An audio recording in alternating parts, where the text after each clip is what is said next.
반갑습니다. 오대영 라이브 오대영입니다. 김건희 여사와 관련한 새로운 의혹들이 또 제기됐습니다. 먼저 JTBC 보도입니다. 통신 기록상 2020년 이종호 씨와 김 여사의 40번 연락, 그 이유가 뭘지 첫 번째 이슈로 다루겠습니다. 두 번째 이슈는 서울의 소리가 보도한 공천 개입 의혹입니다. 녹취가 말하는 바를 분석해 보겠습니다. 먼저 오늘의 출연자를 소개해드리고 본격적으로 시작하겠습니다.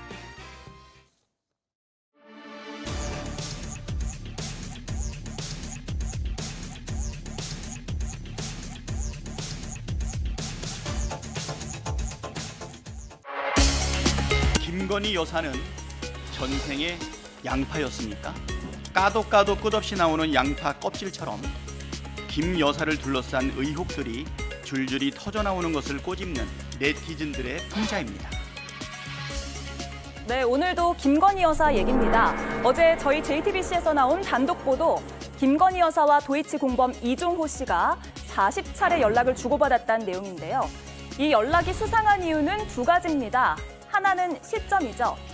2020년 9월 23일, 이날은요, 도이치 수사 소식이 알려진 바로 다음 날입니다. 특히 일주일 사이에 연락이 36번이나 집중적으로 오갔다는 점도 주목됩니다. 자, 그리고 또 하나, 이 기록으로 이종호 씨의 말이 거짓임이 드러났다는 점입니다. 도이치마스터스 사건 이후에 너무 오래됐지 않습니까? 이게 이제 뭐 무혐의도 받았다가 또 이제 여사님이 되는 상황에서 이게 문제가 불거졌고, 그래서 뭐 그 이후에는 뭐 제가 연락할 방법도 없고 뭐 연락처를 모르니까. 김 여사가 결혼한 후 연락한 적이 없다. 이 말에 반대되는 증거가 나온 것이죠. 이종호 씨는 연락을 주고받은 사람이 김건희 여사가 아니라 김 여사 밑에서 일한 직원이라고 설명하고 있는데요. 하지만 이런 해명에도 의혹은 완전히 해소되지 않는 것 같습니다. 네, 정광기 위원님. 네. 당에서는 어떻게 보고 있어요? 지금 대통령실은 구체적으로 어떤 뭐 입장이나 이런 걸 내놓지 않고 있거든요. 네. 이게 사실 어제 저녁에 보도가 됐죠. 그 이후에 당에서 뭐 논평을 낸다거나 뭐 코멘트를 하려면 사실관계 파악이 우선이 돼야 될 것 같은데, 이 사실관계를 당에서 정확히 파악할 수 없는 상황이기 때문에 네. 이렇다 할 입장은 내지 않고 있습니다. 또 당 지도부에서도 이 문제와 관련해서 공식적으로 논의된 바는 없습니다. 당정 협력은 뭐 여러 가지 측면에서 중요한 이슈이기도 하지만, 김건희 여사가 개인 사인 시절에 있었던 일들에 대해서 당에서 공식 입장을 내는 것은 뭐 제가 생각하기엔 그렇게 적절하지만은 않다고 생각하기 때문에 네. 일단 대통령실에서 먼저 일정 정도 사실관계에 대한 설명이 있고 그것이 당과 공유된다면 당에서도 어떤 입장을 낼 수는 있겠지만 아직 뭐 그런 상황으로 진전된 건 아닙니다. 네. 김희정 의원님, 현재까지 파악된 건 이제 통화, 뭐 문자 메시지 이런 걸 다 합쳐가지고 한 40번이 된다는 거고, 심지어 일주일에 36번에 집중된 연락이 있기도 했습니다. 그런데 저는 그 생각이 먼저 들더라고요. 당시 2020년 9월이면 검찰총장의 부인 신분이란 말이에요. 네.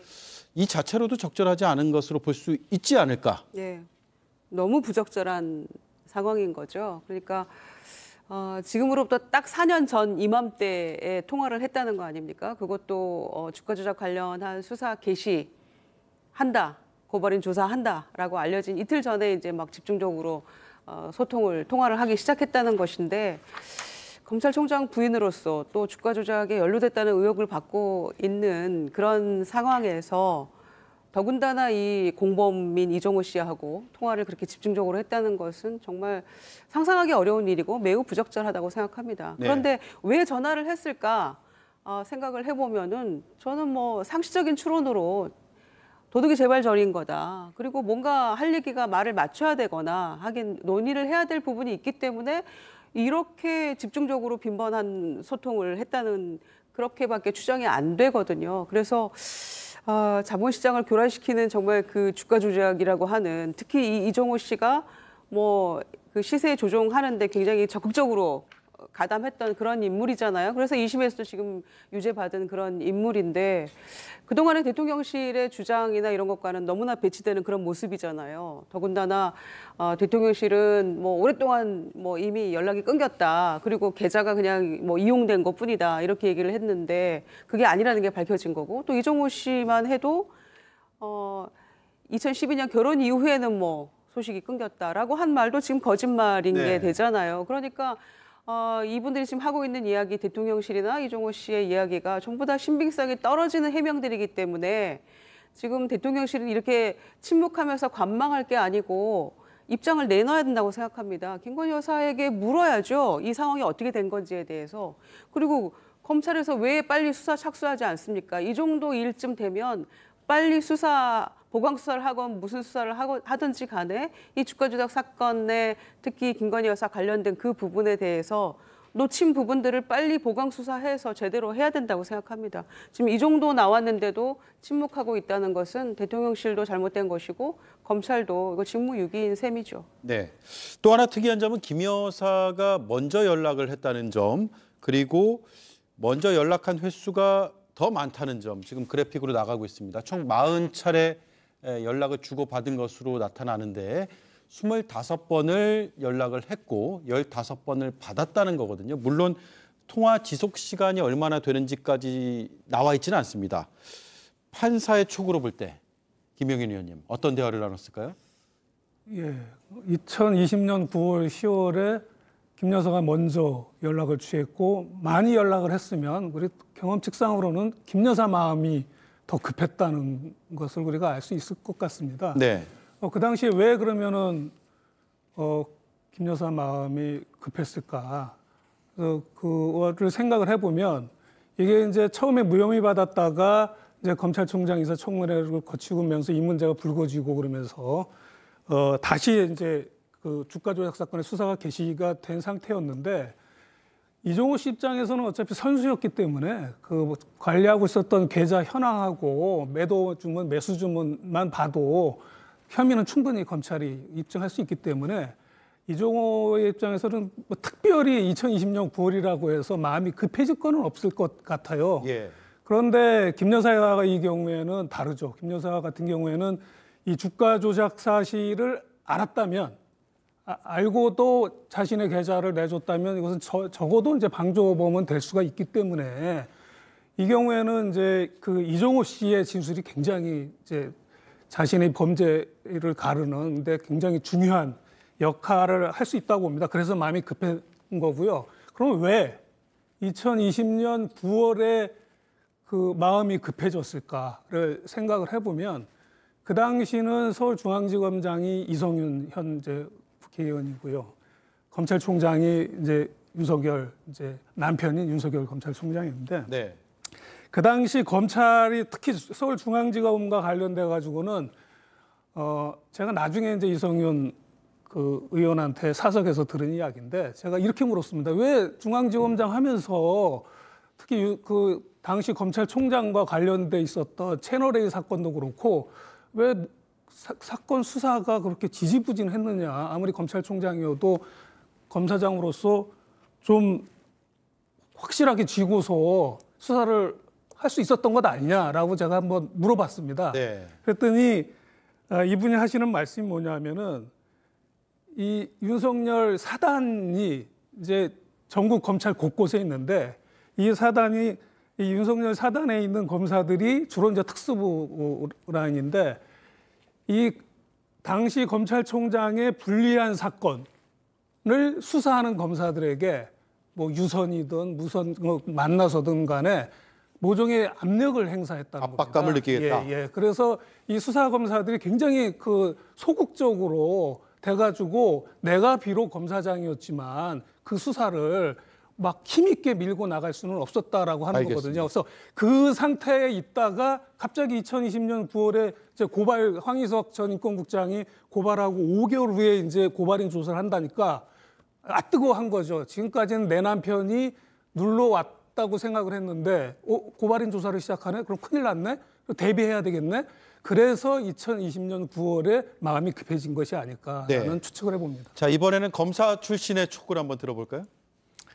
글쎄요, 통화 내용 자체가 어디 녹음이 돼 있다고 하면 나중에 밝혀질 수 있겠습니다만 그런 녹취 파일이 드러나지 않으면 사실은 추측을 할 수밖에 없죠. 아니면 통화한 양 당사자의 이야기를 들어볼 수밖에 없는데 상황상은 통화나 접촉을 하는 게 매우 부적절하고 그 자체로 의심을 받을 수밖에 없었던 상황인 거는 틀림없죠. 네. 그러니까 주가 조작 사건에 대한 수사가 다시 시작될 상황은 만들어졌고 그 주가 조작 사건의 소위 주범, 선수 내지는 주포로 표현되는 주가 조작의 전문가인 이종호 씨하고 이른바 계좌나 돈을 댔던 김건희 여사하고 한두 차례도 아니고 40여 회의 연락을 주고받았다.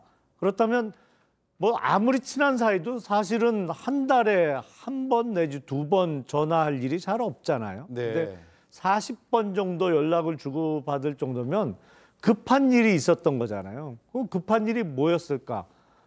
그러면 상황상으로는 도이치모터스 주가 조작 사건의 재수사와 관련한 사안이었을 가능성이 매우 높은 것이죠. 그리고 그동안 이종호 씨를 비롯해서 글쎄 양쪽 다 거짓말을 많이 해왔던 거 아닌가 싶어요. 사실은 오래전에 알고나 아니면 아주 친하지 않은 사이인데 권오수 도이치모터스 회장의 권유로 계좌를 빌려줬을 뿐이라는 김건희 여사 측의 그동안의 해명이나 김건희 여사가 윤석열 당시 검사와 결혼한 이후부터는 연락을 한 적이 없다. 연락처도 모른다라고 설명했던 이종호 씨의 해명이 다 거짓말로 드러나고 있는 상황. 이런 게 하나둘씩 드러나고 있는 것으로 보입니다. 네, 이종호 씨가 JTBC 보도에 대해서 즉각 해명을 내놨는데요. 일단 해명 소개를 먼저 해드리겠습니다. 권오수 회장의 권유로 코바나 직원과 통화를 한 것이다라고 밝혔고요. 당시 언론의 추측성 의혹 보도 사실관계 확인이었다라는 점도 이야기를 했습니다. 그리고 한 달간 40차례 이상 통화했다는 보도 내용은 허위다. 그러니까 JTBC의 보도 내용이 허위다라고 밝혔고요. 당시 변호사 등과 통화가 많아서 실제 통화가 서로 연결되지 않은 경우가 많았다라는 취지의 해명과 반박을 오늘 언론사에 일제히 알렸습니다. 자, 이런 해명, 반박, 설득력은 결국 사실관계가 드러나야 알 수 있는 거죠. 저는 이 문제는 사안을 보는 관점에 따라서 조금 달라질 수 있을 것 같아요. 그러니까 이종호 씨나 김건희 여사가 하는 말에 대해서 더 신빙성을 주는 사람이라면 그 두 분이 하는 말에 더 많은 설득력이 있을 것이라고 생각할 것이고 반대 입장에서 그 상황에서 왜 그렇게 많은 통화가 그 시점에 이루어졌는가라는 의심을 갖고 사안을 본다면 당연히 이 주가 조작과 관련한 내용에 대해서 김건희 여사가 무엇인가 이종호 씨와 통화를 하고 싶었었던 내용이 있지 않았을까. 근데 저는 그 통화 내용이 어떤 것일지 모르겠습니다만 김건희 여사는 줄곧 해서 자신의 계좌가 주가 조작에 이용되고 있다는 사실을 인지하지 못했다는 주장을 펴고 있는 거잖아요. 네. 그러니까 그때 당시의 상황에서 자신이 인지하지 못했다고 했다는 점을 강조했을 수도 있을 것 같고요. 반대로 그때 상황이 어떻게 돌아갔는지에 대해서 조금 더 이해를 구하기 위한 질문이었을 수도 있을 것 같은데 네. 일단은 이종호 씨가 자신이 김건희 여사와 통화한 게 아니라고 하니까 지금으로서는 저는 이종호 씨의 발언을 믿을 수밖에 없다고 생각하는데 당사자니까요. 근데 그것과 관련해서는 그렇다면 다른 사람이 누구랑 통화를 했느냐 그것을 검찰 수사 과정에서 어느 사람과 통화했는지 그 사람과 실제로 통화가 이루어졌는지에 대해서 조금 더 면밀한 수사가 이루어진다면 진실에 조금 더 가까워지지 않을까 싶습니다. 네. 문제의 핵심이 바로 그거거든요. 그러니까 방금 말씀하신 대로 면밀한 수사가 이루어져야 되는데 이게 지금 4년째 안 되고 있는 거예요.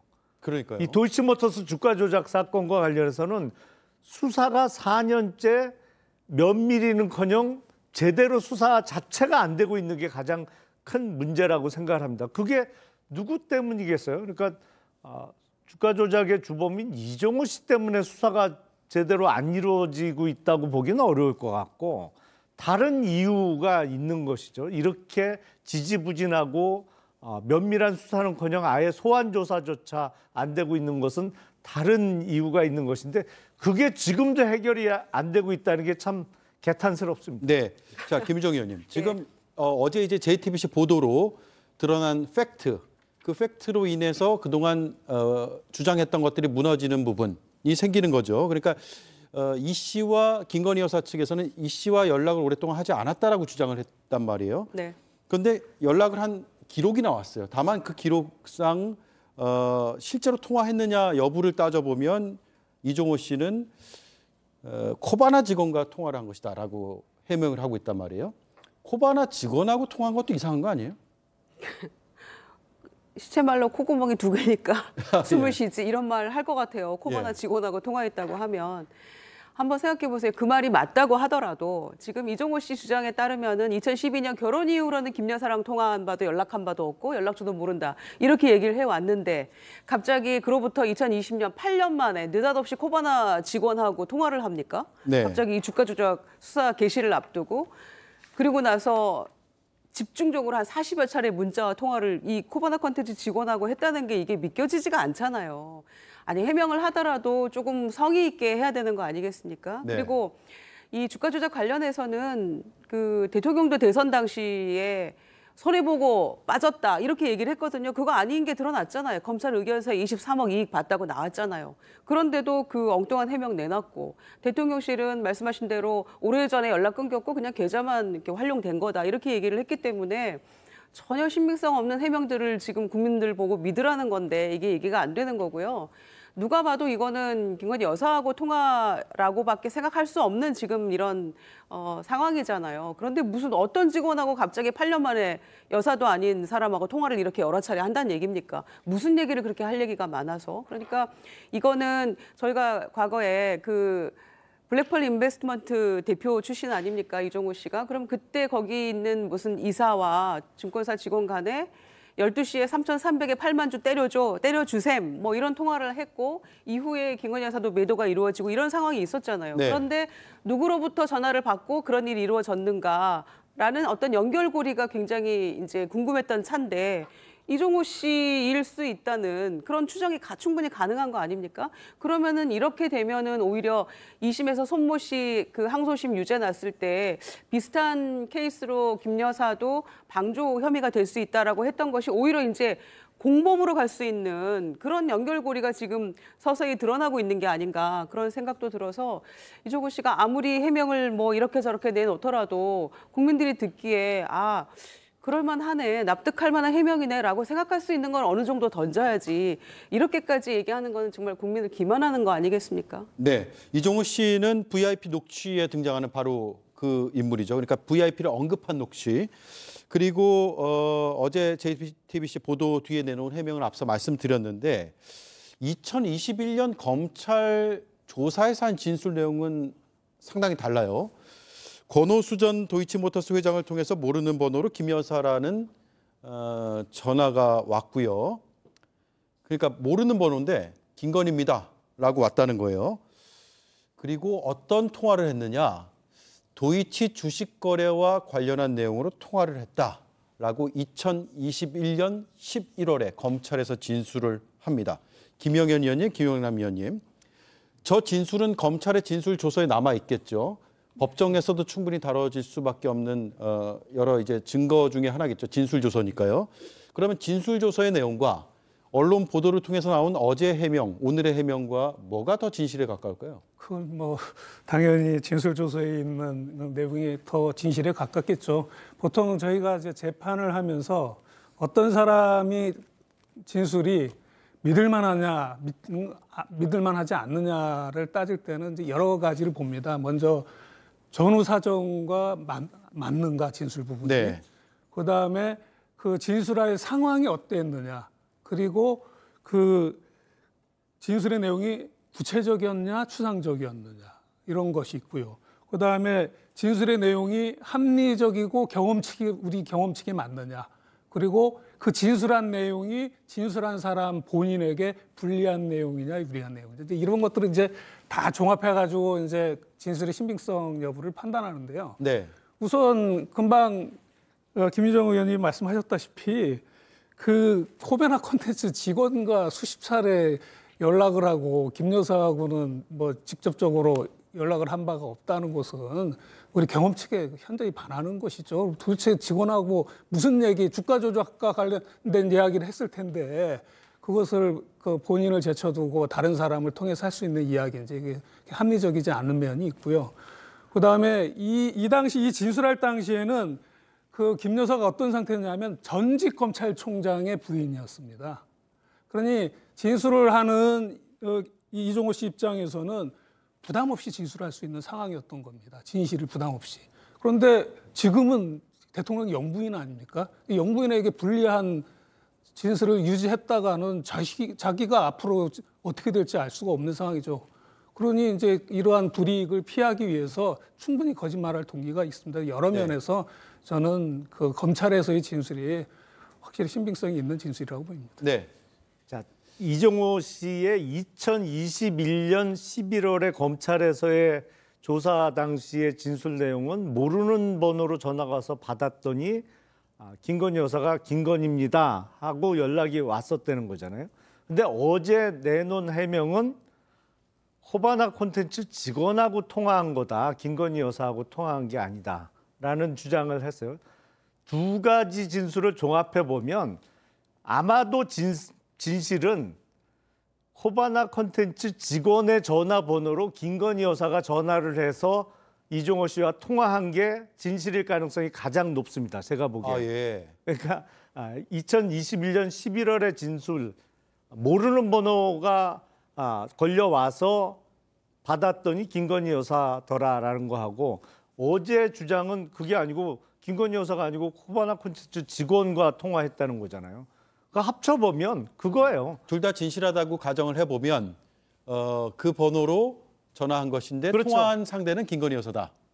전화번호는 코바나 콘텐츠 직원의 전화번호고 그 번호로 김건희 여사가 전화를 걸어서 두 사람 간의 통화가 이루어졌던 가능성이 가장 높은 것이죠. 그러다 보니까 어제 해명이라고 내놓는 것은 김건희 여사가 아니고 코바나 콘텐츠 직원과 통화한 것이다. 왜냐하면 전화번호 조회를 해보면 코바나 콘텐츠 직원 번호로 나올 것이거든요. 네. 그러니까 어제 그런 해명을 내놓았을 가능성이 매우 높죠. 네, 다시 한번 소개를 해드리면 이종호 씨는 권오수 회장의 권유로 코바나 직원과 통화한 것이고 당시 언론의 추측성 의혹 보도에 대한 사실관계 확인이었다라는 입장을 밝히고 있습니다. 정강재 의원님, 마지막 질문 될 것 같은데 잠시 뒤에 대통령과 한동훈 대표 등 지도부의 만찬이 이제 시작이 되는데 한동훈 대표가 오늘 이런 얘기를 했어요. 독대시에는 중요 논의 사항 중에 김건희 여사 문제도 있다.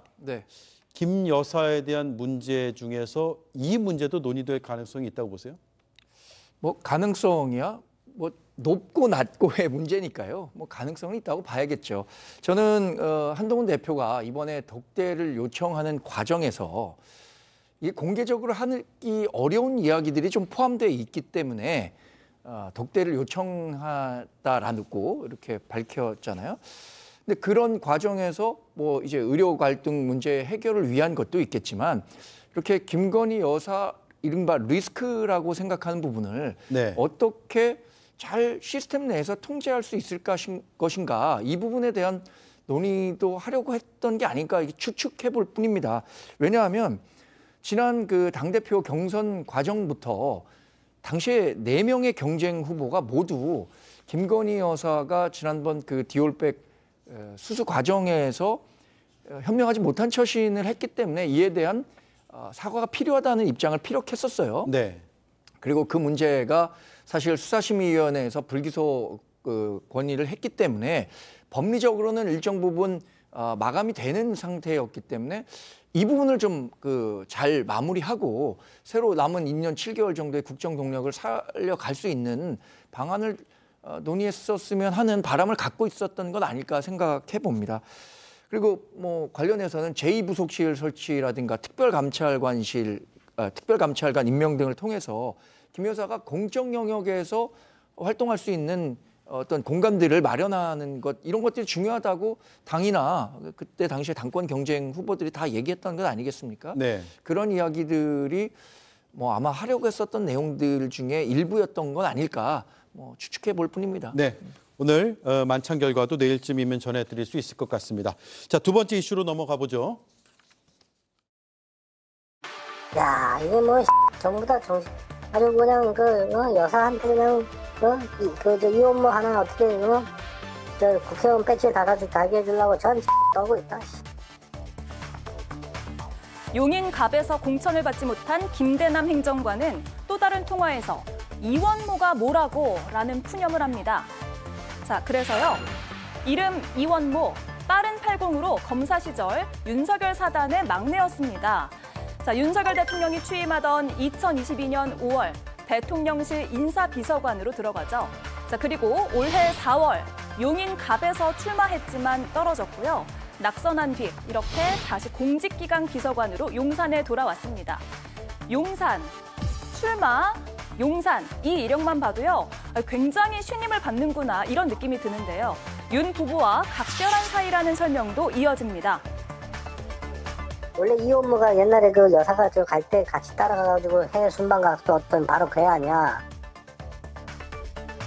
김 행정관은 어제 보도자료를 내고 고향 후배에게 하는 가장 섞인 넋두리였다라고 해명을 했고 국민의힘도 김 여사가 개입할 여지가 없었다고 반박했습니다.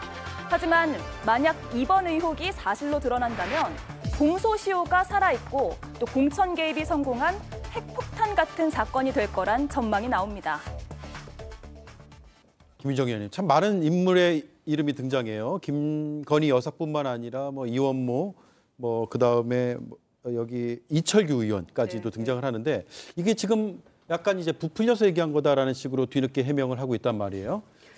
요즘 우리가 다루는 모든 이슈의 교집합은 김건희 여사고요. 예. 그리고 이종호 씨 처음에 그 멋쟁이 해병 단톡방에서 뭐 VIP에게 임성근 전 사단장 구명운동 이런 얘기 나왔을 때 그때도 허풍쟁이다 이런 얘기 비슷한 취지로 얘기했고 명태균 씨 공천 개입 얘기 처음 나왔을 때도 뭐 허장성세다 뻥쟁이다 이런 얘기 했었잖아요.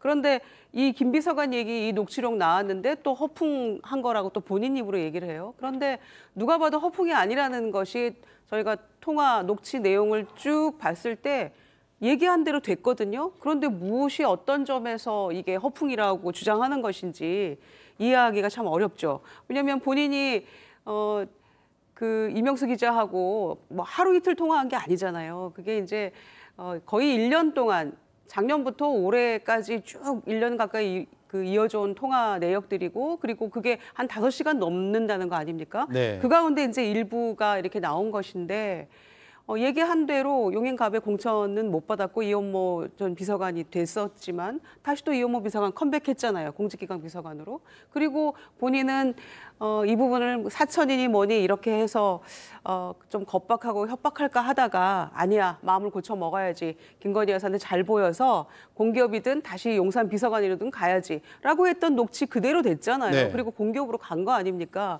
그런데 본인의 어떤 통화 녹취 중에 어떤 부분이 과연 허풍이고 본인이 조금 일부러 이렇게 얘기를 했다는 부풀려서 얘기를 했다는 것인지에 대한 설명 자체가 안 되고 있거든요. 그래서 이 부분은 본인이 뭐 엎어놓고 이렇게 하고 있습니다만은 결국에는 다 진실로 더 추가적인 것들이 드러나게 되지 않을까 생각합니다. 네. 정광재 의원님, 김대남 전 행정관, 선임 행정관이죠. 이제 출마를 했었고 예비 후보로 등록까지 했는데 공천은 못 받았고. 근데 이런 내용, 그러니까 김건희 여사와 이철규 당시 이제 공관위원 같은 이런 이제 공적인 자리에서 주고받는 얘기라든가 아니면 김건희 여사의 뭐 내심이라든가 이런 것들을 알 수 있는 자리에 있습니까?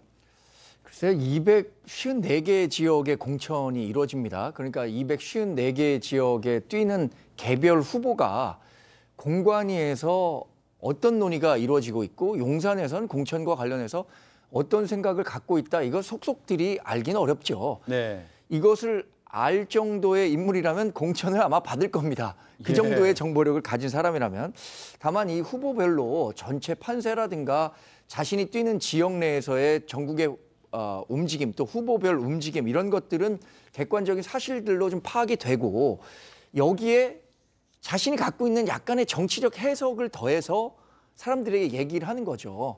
근데 그 과정에서 김대남 전 행정관이 자신의 억울한 측면을 좀 이야기하는 과정에서 뭐 과장이 됐다면 과장됐을 수도 있고, 근데 이분이 그럼 김건희 여사가 어느 정도 공천에 깊이 관여하고 있느냐, 또 공관위에서 김건희 여사가 갖고 있는 영향력이 얼마나 크냐라는 것을 뭐 정확히 파악하기는 어려운 입장이 아니었을까요? 그 아무리 그 유력 정치인이라고 하더라도 예. 사실 공관위에서 이루어지는 일들은 공관위 위원들이 많고요. 거기서 나오는 내용들이 사실 각자 유리한 부분만 해석하기 때문에 전체 형국을 이해하기에는 뭐 이분도 그렇게 많은 정보력을 갖고 있었을 것 같지는 않습니다. 네, 김용남 위원님. 그런데 이제 이원모 비서관이기 때문에 얘기가 더 이제 신빙성 여부에 대한 궁금증이 커지는 것 같은데 대통령 부부하고 상당히 가까운 인물로 알려져 있고 검사 출신이잖아요. 예. 뭐 사실은 이 정부 초기부터 논란이 많았죠. 왜냐하면 대통령 해외 순방 시에 이원모 당시 비서관의 배우자가 그 전용기에 동석을 했는데 아무런 공적 지위도 없었고 뭐 거기 전용기에 탈 수 있는 자격이 없었거든요. 근데 네. 거기에 가서 주로 이제 영부인하고 같이 활동한 것으로 알려지면서 도대체 뭐냐 이게 이래도 되는 거냐라는 논란이 있었단 말이죠. 근데 예. 사정을 아는 사람들은 이원모 비서관이 검사 시절에 지금 배우자고 결혼할 때 중매를 대통령 부부가 섰다. 예. 처음에는 윤석열 대통령이 중매를 쓴 거로 알려졌는데 나중에 보니까 그게 아니고 이원모 비서관의 처가 쪽, 그러니까 서울 시내 아주 대형 병원의 창립자 그쪽 집안을 김건희 여사가 훨씬 그전부터 잘 알고 있었다. 뭐 이런 이유로 아마 김건희 여사가 주가 돼서 중매를 서서 결혼도 했었던 것으로 알려졌거든요. 그러니까 사적 인연은 매우 깊었던 것이죠. 네. 근데 그런 사적 인연이 대통령 당선 이후에 아무런 자격도 없는 비서관의 배우자가 대통령 전용기로 해외 순방에 같이 갈 정도로 뭐 잘못된 행태로 나타났었는데 지난 총선 때도 보면 이원모 비서관이 원래는 강남 을에 출마한다는 소문이 파다했어요. 네. 그리고 실제로 그쪽을 희망했었다라고 알려졌었는데 뭐 그게 여의치 않으면서 용인갑으로 방향을 틀어서 결국에 거기서 공천까지는 다 받았죠. 그리고 총선에서 본선에서 낙선하고 나서 아마 제 기억으로는 한두 달 만에 대통령실 비서관으로 다시 기용돼서 지금까지 비서관으로 근무를 하고 있는데 드러난 전체 사정을 보면 하여튼 대단한 권력자가 끔찍히 챙긴다. 그건 부인할 수 없는 사실 같아요. 왜냐하면 예. 총선 출마했다가 낙선했는데 바로 또 대통령실 비서관으로 임용이 돼서 지금까지 근무하고 있으니까 끔찍히 아끼고 누군가는 엄청 챙긴다. 뭐 이거는 객관적 사실도 드러난 거 아닌가 싶습니다. 네. 김영일 의원님. 또 이제 뭐가 친빙성이 있고 뭐가 진실에 가깝냐는 걸 따져봐야 되는데 첫 번째 이슈 때도 그랬잖아요. 지금 마찬가지로 과장이었다고 말하고 앞서 이제 김유정 의원이 짚어주신 대로 뒤늦게 이제 해명 과정에서는 허풍이라는 식의 이제 해명들이 나오고 있는데 녹취는 있습니다. 녹취는 있고 당사자인 김대남 전 선임행정관은 그걸 번복하고 있어요 지금. 과장이었다는 식으로. 그러면 이것도 무엇이 진실인가? 예, 이것도 아까 말씀드린 것이랑 비슷한 상황인 것 같은데요.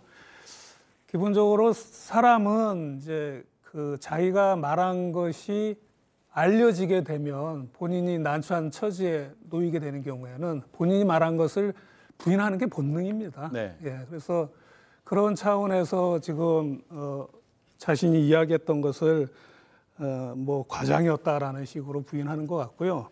제가 보기엔 적어도 그 대통령실에 근무했었던 사람으로서 그 현재 정권의 어떤 권력의 소재가 어디에 있는지를 본인이 인식한 바에 대해서는 솔직하게 말씀을 한 것 같습니다. 네. 그래서 그 진실의 신빙성 여부에 대해서 판단하는 이제 요소에 대해서 여러 가지를 제가 말씀을 드렸는데 뭐 앞서 다 말씀을 하셨으니까 그 말씀하신 걸 생략하고 우선 이 지금 김대남 전 행정관이 자신의 이야기가 녹음되는 것을 모르는 상태에서 장기간 대화를 했다는 거고요. 그다음에 그 진술의 내용을 들어보면 제가 다 들어봤는데 굉장히 자연스럽게 그리고 이어지는 말들이 다 나중에 이어질 만한 이야기들을 이제 하고 있습니다. 네. 그래서 굉장히 개별적이고 구체적으로 진술을 하고 있는 점에 비춰서 비춘다는 점. 그다음에 또 하나는 그 녹취록에 있는 발언은 본인한테 알려지면 불리한 발언이거든요. 그러니까 아까도 얘기했지만 그것에 대해서 오리발을 내미는 게 인간의 본성이라는 점을 보태어보면 그 녹취록에 있는 것이 맞는 진술이 아닐까 싶습니다. 네, 녹취 내용에 진실이 더 있을 것이다. 자, 그런데 이제 녹취록을 쭉 들어보면 이철규 의원 이름도 등장하는데 이철규 의원을 기자가 좀 압박해달라, 취재라는 형식을 빌어서 좀 압박 혹은 뭔가 좀 시그널을 줘달라라는 식의 이야기를 하거든요. 그런 걸로 보면 상당히 자신이 김건희 여사에게 불리한 상황에 처할 수 있는, 그러니까 자신이 불리한 상황에 처할 수 있는 게 결국 김건희 여사 때문이라는 확신이 있었던 것 같아요. 그렇죠. 그러니까 이런 얘기까지를 자세하게 해놓고 허풍이야 이렇게 말하니까 이거 믿을 수가 없는 거 아닙니까? 그리고 그 통화 내용을 쭉 들어보면 이런 공천 개입 이런 의혹 과정에 대통령이나 이런 분들은 나오지를 않습니다. 여기 네. 출연 인물이 가장 중요한 인물로 김건희 여사만 나와요. 오로지 김건희 여사가 뭔가를 좌우한다는 그런 취지의 이야기, 그리고 나중에라도 잘 보여야지 또 어떤 자리라도 갈 수 있다는 것도 그 중심에 그거를 움직일 수 있는 사람은 김건희 여사다라는 취지의 내용들이 계속 나오거든요. 그러니까 이 사람이, 그러니까 이 김 비서관이 이명수 기자에게 이제 일단 본인 공천과 관련된 게 굉장히 다급하지 않습니까? 네. 그러니까 단순 통화만 한 것이 아니고 뭔가 작전을 짠 거잖아요. 이철규 의원이 공관위원으로서 뭔가 하고 있으니까 이용호 비서관에 대해서 이런 식으로 하는 것은 뭔가 낙하산이고 뭐 사천 아니냐 이런 거면, 그래서 그런 식으로 좀 위협, 겁박 이런 문자로 좀 보내줘 봐 이렇게 얘기했다가 바로 10분 뒤에 아니야. 나중을 생각해서라도 내가 이거는 보험을 들어놔야 되겠어. 이런 취지 네. 아닙니까? 그래서 잘 보여야만, 안 될 경우에 잘 보여야만 내가 용산으로 다시 돌아갈 수 있거나 공격 갈 수 있는 거 아니겠냐. 이렇게 해서 이제 하지 마 이렇게 만류한 거 아닙니까? 10분 만에. 그런데 결과적으로 나중에 또 녹취록을 들어보면은 나 결국 안 됐고 그 이현모 캠프에서 나 이렇게 따까리 하고 있어 이런 내용까지 나오잖아요. 그리고 보니까 이현모 비서관 부인이 전화하면 김 여사가 제깍 받고 뭐 이런 취지 얘기도 나와요. 네. 그러니까 누가 봐도 이거는 그 팩트를 정확하게 알고 있는 대통령실 근무자의 이야기로밖에 볼 수 없는 것인데 그거를 다 허풍이라고 하면은 뭐 말이 안 되는 거 아닙니까? 설명 자체가 안 되는 거고. 그래서 실제로 본인이 얘기했던 대로 다 이루어졌고 공격 갔잖아요. 그리고 대통령이 당시에 이용호 비서관이 있던 그 용인에만 민생토론 당시에도 2번 가서 지원한 셈이잖아요. 결과적으로 놓고 보면. 그런데도 이게 다 아니고 허풍이다. 그 얘기가 허풍 같습니다. 저는. 네, 이철규 의원은 이에 대해서 전혀 사실이 아니다. 한 개인의 망상에 기초한 허구라는 입장을 밝혔고요. 타인의 명예를 실추시키는 범죄 행위라고 했습니다. 당의 공식 입장은 오늘 추경호 원내대표도 이야기를 했는데 구체적으로 뭐 반박하거나 그러진 않는 상황이죠. 일단 이철규 위원이요, 공관위원이었는데 지난번 4.10 총선에 국민의힘 공관위가 어떻게 구성이 됐냐면요. 정영환 고려대 법학전문대학원 교수를 중심으로 위원장이었죠. 10명이 이 공관위원으로 구성이 돼 있습니다. 네. 물론 뭐 당의 인사에 정통한 당시 사무총장 장동혁 의원이죠. 또 이철규 의원이 뭐 아마 언론에서 평가하기는 친윤이기 때문에 그 친윤들의 공천을 일정 부분 좀 챙기기 위해서 포함됐던 것 아니냐라는 평가를 받기도 했습니다만 이철규 의원 역시 공관위원 10명 중에 1명에 불과합니다. 또 결과적으로 뭐 후에 나중에 얘기하겠지만 김영선 전 의원과 관련한 공천 뭐 압박과 관련한 얘기가 있을 때도 시스템 내에서 다 걸러져서 결과적으로는 공천이 되지 않았던 거거든요. 지금 김대남 행정관이 얘기하고 있는 것들이 사실의 가능성과 사실이 아닐 가능성 모두 다 공존하는 겁니다. 근데 이 부분에 대해서 지나치게 뭐 정치 쟁점화돼서 뭐 확산되는 것을 당으로서는 바라지 않는 거죠. 그러니까 이런 그 공식 입장들을 내지 않고 있는 겁니다. 네, 아직까지는 사실인지 아닌지에 대한 가능성이 다 열려 있다라는 점 저도 한번 강조해 드리고 여기까지 하겠습니다. 네 분 말씀 잘 들었습니다. 고맙습니다.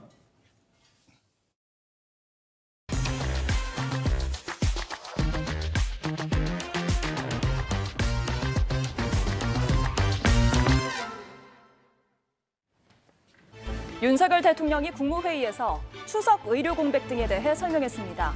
의정 갈등이 그 원인이 아니라는 취지로 설명했습니다. 이번 연휴 기간 이송 지연과 응급실 뺑뺑이 사례들을 살펴보면 수지 접합, 조기 분만, 신생아, 심뇌혈관 환자들이 대부분입니다. 후속 진료를 담당한 필수 의료 전문의가 절대적으로 부족한데 그 근본 원인이 있습니다. 윤 대통령은 국무위원들에게 국정감사 기간 동안 의원뿐 아니라 장관도 스타가 될 수 있다고 말하며 적극 대응을 주문했다고 대통령실이 전했습니다. 김건희 여사의 명품백 수수 사건과 관련해 두 번째 수사심의위원회가 열렸습니다. 수심위 개최를 요청했던 최재형 목사는 청탁 내용이 대통령 직무와 관련돼 있다며 가방을 건넨 자신을 처벌해달라고 주장했습니다. 그러면서 언론에 공개된 영상이 아닌 추가 자료도 제출하겠다고 말했는데요. 검사는 무죄를, 변호인은 유죄를 주장하는 다소 기이한 양상이 벌어졌습니다. 저희 쪽에 유리한 추가적인 자료들을 영상 자료, 또 음성 자료, 또 기타 여러 가지 자료들도 저희가 밝힐 수는 없지만 가지고 들어갑니다.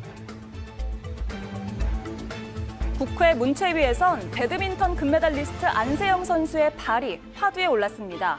안세영 선수는 경기력에 문제가 생겨도 후원사 운동화만 신어야 하는 협회의 관행에 문제를 제기해왔는데 여전히 협회는 관행을 말했습니다. 정말요? 왜 올림픽이나 이런 거를 협회장을 왜 하십니까? 협회장을 왜 하시는 거예요? 그런 거 해결하라고 협회장 하시는 거 아니에요. 협회장 그만두세요. 지금이라도. 그런데 그런 부분보다는 그 한 3, 40년 동안 이어져 온 그런 규정. 이 어린 선수가 올림픽 앞두고 저거 바꿔주시라고 10석장이나 되는 여러 가지를 제출하는데 왜 인제 바꾸세요? 진즉 바꿨어야죠. 후원사와 계약도 있고. 또 같은 말씀을 계속 하시네. 그 회장 하고안하고의 문제는 아닙니다.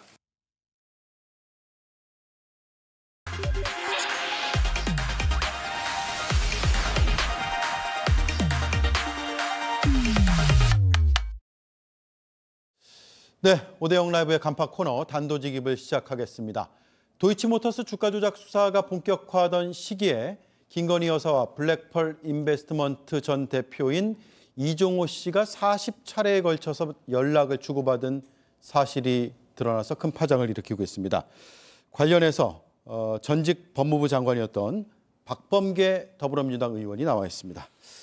어서 오십시오. 네, 오랜만입니다. 예, 이 사안을 좀 아실 것 같아서 오늘 모시게 됐는데 일단 그 이종호 씨와의 그 통화 내역 얘기하기에 앞서서 최근에 전주죠 손모 씨가 방조 혐의로 지금 2심에서 유죄받았잖아요. 주가 조작 방조. 예. 네, 그럼 검찰이 지금 기소하는 과정으로 가고 있다고 봐도 됩니까? 어떻습니까? 글쎄 뭐 최종적인 판단은 이게 이제 대통령이 영부인이기 때문에 결국은 검찰총장, 심우정 검찰총장이 어쨌든 수사지휘에 문제가 있으나 그러나 어떤 내심의 결정들이 저는 작용을 한다고 보고 정권 핵심부의 일이기 때문에 그런 생각이 듭니다. 근데 법리적으로나 사실적으로 볼 때 주가 조작의 방조 혐의를 김건희 여사한테 적용하지 않을 수 없는 단계까지 왔다. 않을 수 없는 단계. 예, 그런 생각이 들어요. 왜냐하면 소위 이제 방조범으로 인정되기 전까지의 상황은 공모 공동정범이냐, 즉 뭐 권오수 또 1차 주가 조작의 이정필, 2차 주가 조작에 지금 나오는 뭐 이종호라든지 김기현이라든지 민모라든지 이런 사람들과의 소위 기능적 행위 지배에 의한 공모 공동점은, 즉 지배가 있었냐, 네. 범죄의 지배력이 있었느냐라는 차원으로 놓고 보면 김건희 여사가 좀 약할 수도 있다라는 뭐 일부 검사들의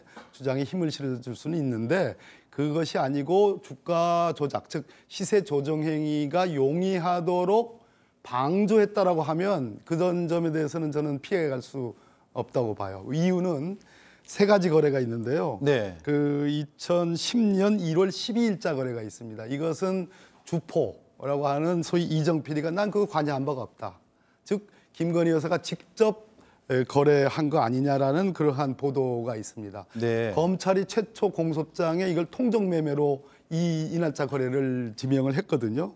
그때에 나온 그 법정에서의 내용을 보면 2,400원까지 급하게 하지 않고 조금씩 사고 내가 문자 보내겠다라는 김건희 여사의 법정에서의 그런 통화 네. 내용들이 공개가 돼 있고요. 이런 점 보도가 있는 점을 감안하고, 또 하나는 그 다음 날인 2010년 1월 13일자에 소위 이정필이라는 주포가 들어서 가지고 했던 그 내용인데, 역시 법정에서 공개된 보도 내용인데, 전화 왔어요? 사라고 하던가요? 그러면 사세요라고 하는 그 내용들이 나옵니다. 네. 이 두 건은 소위 법원이 인정한 공소시효 이전의 사례이긴 하지만 지금 공소시효가 남아있는 그 주가 조작 행위에도 간접 증거로, 간접 정황으로 유죄로 쓸 수가 있는, 이번 항소심 판결에서 제가 굉장히 주목하고 있는 그런 네. 부분입니다. 마지막 하나는 소위 7초 거래라는 거 아시죠? 7초 거래. 그러니까 주가 조작 선수끼리 김기현, 민모 등등이 뭐 8만 주를 3,300에 때려달라 하셈 하니까 준비시킬게요 했는데, 이런 내용을 알 수가 없는 김건희 여사의 주장에 의하면 알 수가 없는 김건희 여사가 직접 영업 단말로 증권사 직원에게 주문을 해서 매도 주문을 냈다라는 네. 이 증인 신문이 있거든요. 이 내용이 보도가 됐단 말이에요. 이 세 가지를 해명하지 못하면 저는 방조범의 죄책을 면하기 어렵다. 기소될 가능성이 높다. 이렇게 보는 거죠. 네.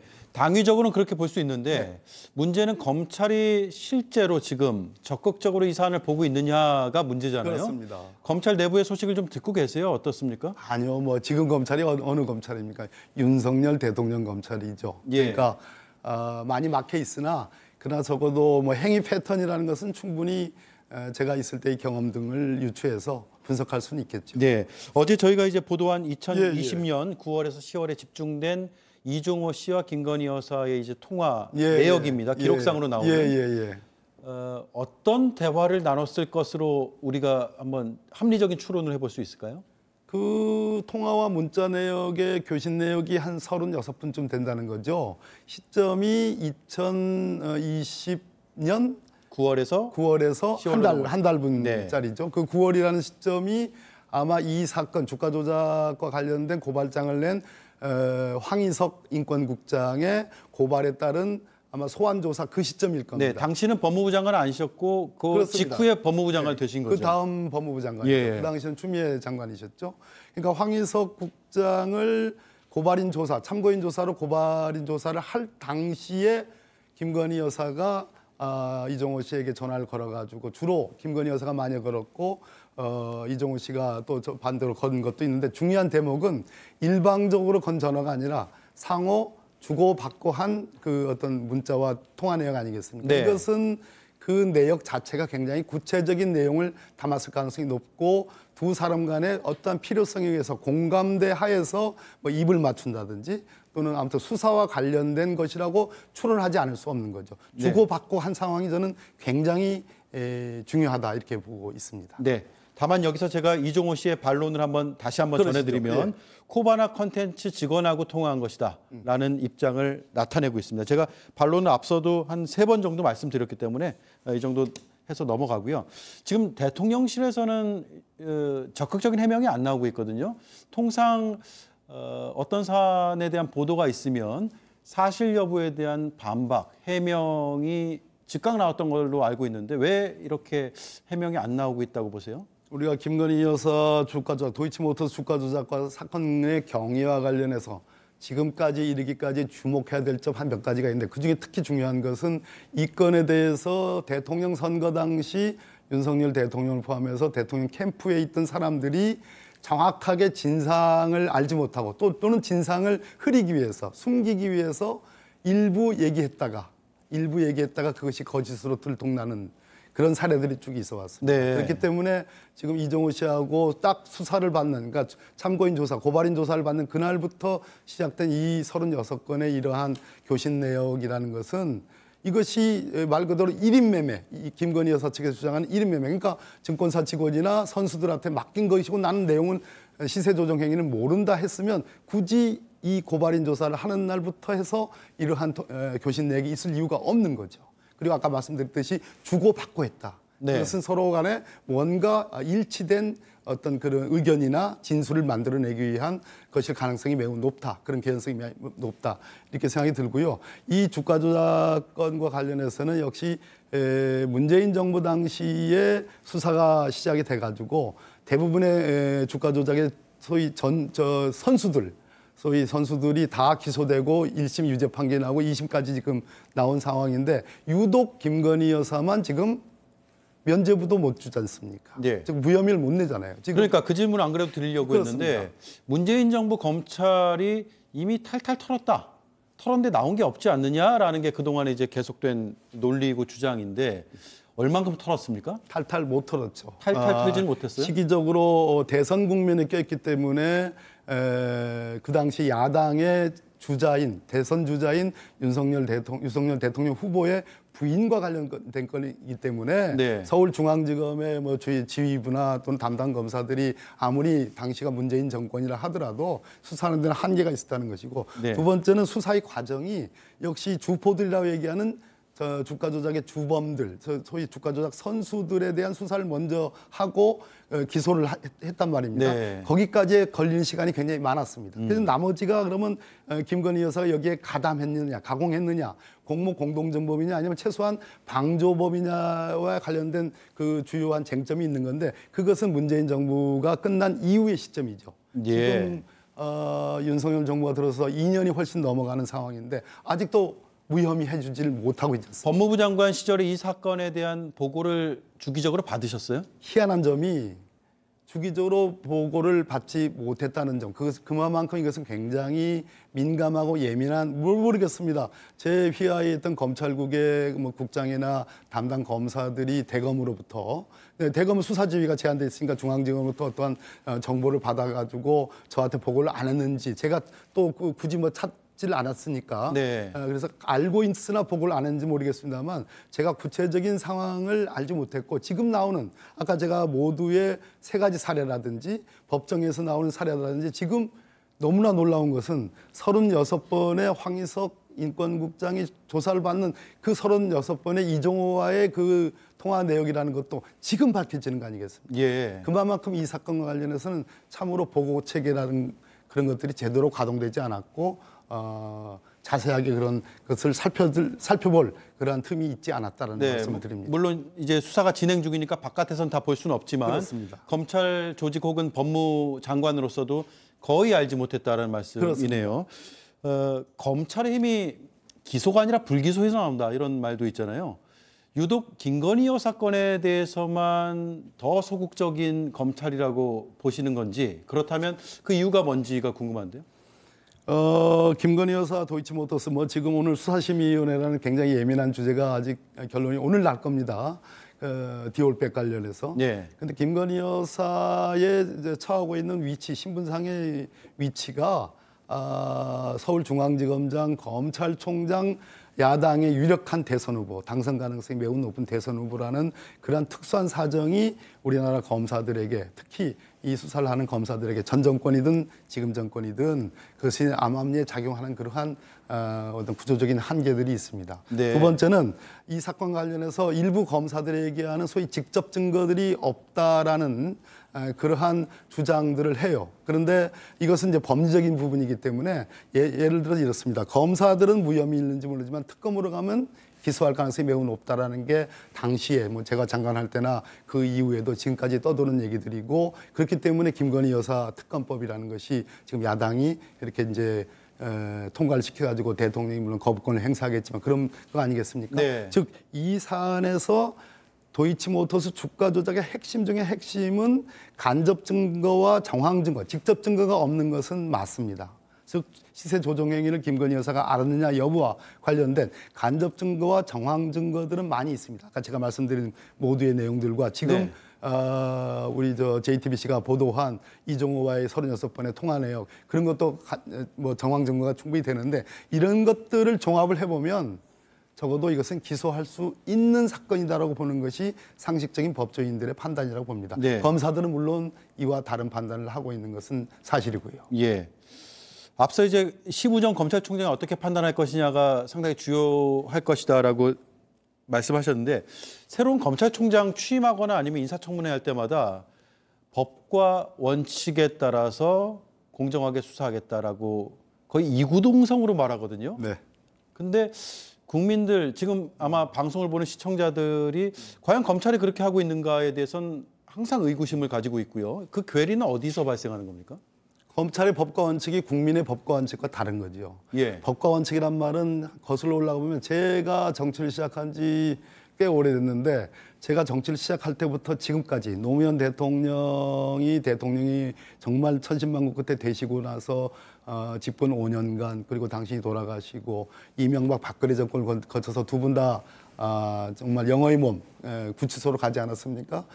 실형 판결을 받으신 분들 아니겠습니까? 그 뒤에 문재인 정부가 들어섰고 지금 윤석열 정부가 들었습니다. 언제나 대한민국 검찰을 대변하는 법무부 장관. 법무부 장관은 검찰을 대변하라는 게 아닙니다. 지휘 감독하라는 거죠. 네. 공정하게 지휘 감독하라. 그런데 법무부 장관들이 노다지 국회에 나오면 하는 얘기가 법과 원칙입니다. 네. 그 법과 원칙은 검사의 법과 원칙입니다. 국민의 법과 원칙이 아니기 때문에 국민들에게 호소력이 있지 않고 계속 특검론이라든지 계속 이러한 문제들이 계속 불거지는 거죠. 네, 마지막 30초짜리 질문을 드릴 수밖에 없습니다. 네네. 시간상. 네. 법 왜곡죄 찬성하세요? 찬성하죠. 그게 이재명 대표의 방탄용이 될 수가 없습니다. 왜냐하면 허위 조작 그러한 진술을 강요한다든지 만드는 그 검사나 판사에 대해서 재판하는 데 있어서 수사하는 데서 그것에 관여한 검사나 판사를 처벌하는 것은 우리나라 법이 개수된 독일에서도 인정이 되는 거예요. 네, 근데 직권남용죄가 있잖아요. 직권남용죄 있죠. 직권남용을 하면 그건 처벌돼야 되는 게 맞죠. 그거는 어느 나라 법제에서나 충분히 인정되는 그것과는 별개로 필요하다. 야당이 지금 여당이 얘기하듯이 그것이 이재명 대표에 대한 방탄이 될 수 없다는 점에서 그렇게 무리한 주장을 하시면 안 되는 법 왜곡죄는 필요한 일입니다. 알겠습니다. 시간이 여기까지밖에 없어서 인터뷰는 다음번에 또 한 번 진행을 하면 좋을 것 같습니다. 오늘 바쁘신 와중에 인터뷰 나와주셔서 고맙습니다. 네, 감사합니다. 네, 지금까지 박범계 더불어민주당 의원이었습니다. 로게인 폼. 이것이 지금까지의 탈모 관리. 로게인 폼의 탈모 관리는 모낭 표적 케어. 특허받은 폼 타입으로 탈모를 치료합니다. 두피 케어를 넘어 모낭 표적 케어로. 로게인 폼. 지연아, 알바 찾고 있어? 취업이 필요한 건 아니고 알바를 리스펙트. 이 회사가 딱이네. 이리로 오세요. 지연아, 이리로 와. 하루하루를 잘 채워나가는 것, 이처럼 눈부신 일이 또 있을까? 가족의 건강을 생각하며 네이처메이드가 만들고 있습니다. 미국 판매 1위 네이처메이드. 정해진 것은 아무것도 없다는 믿음. 그렇게 자신의 운명을 스스로 만드는 당신께. 근데 동네 개모임이나 동아리만도 못하다라는 생각이 일단 들고요. 네, 축구 팬들의 생각도 크게 다르진 않을 듯합니다. 요즘 곳곳에서 끊임없이 터져나오는 논란들로 할 말을 잃었다는 분들이 정말 많습니다. 그래서 동네 개모임만도 못하다는 한마디는 요즘 세태에도 해당되는 표현 같습니다. 그런데 개모임엔 나름 계주와 총무 같은 책임자가 있고 규칙과 시스템도 있습니다. 문제가 있으면 강퇴를 시키기도 하죠. 그래서 더 와닿는 한마디. 동네 개모임만도 못하다. 앵커 한마디였습니다. 네, 그리고 잠시 뒤 뉴스룸을 예고해 드리겠습니다. 이종호 씨와 김건희 여사가 일주일 사이 36번이나 연락을 주고받았다는 소식을 어제 전해드렸습니다. 그런데 이 씨가 검찰 조사에서 본인이 저장한 김 여사의 번호 말고 다른 번호로도 연락이 왔다고 진술한 것으로 확인이 됐습니다. 이 씨는 당시 연락을 주고받은 상황에 대해 구체적인 진술을 한 것으로도 파악이 됐습니다. 바로 보도를 이어가겠습니다. 저는 내일 뵙겠습니다. 고맙습니다.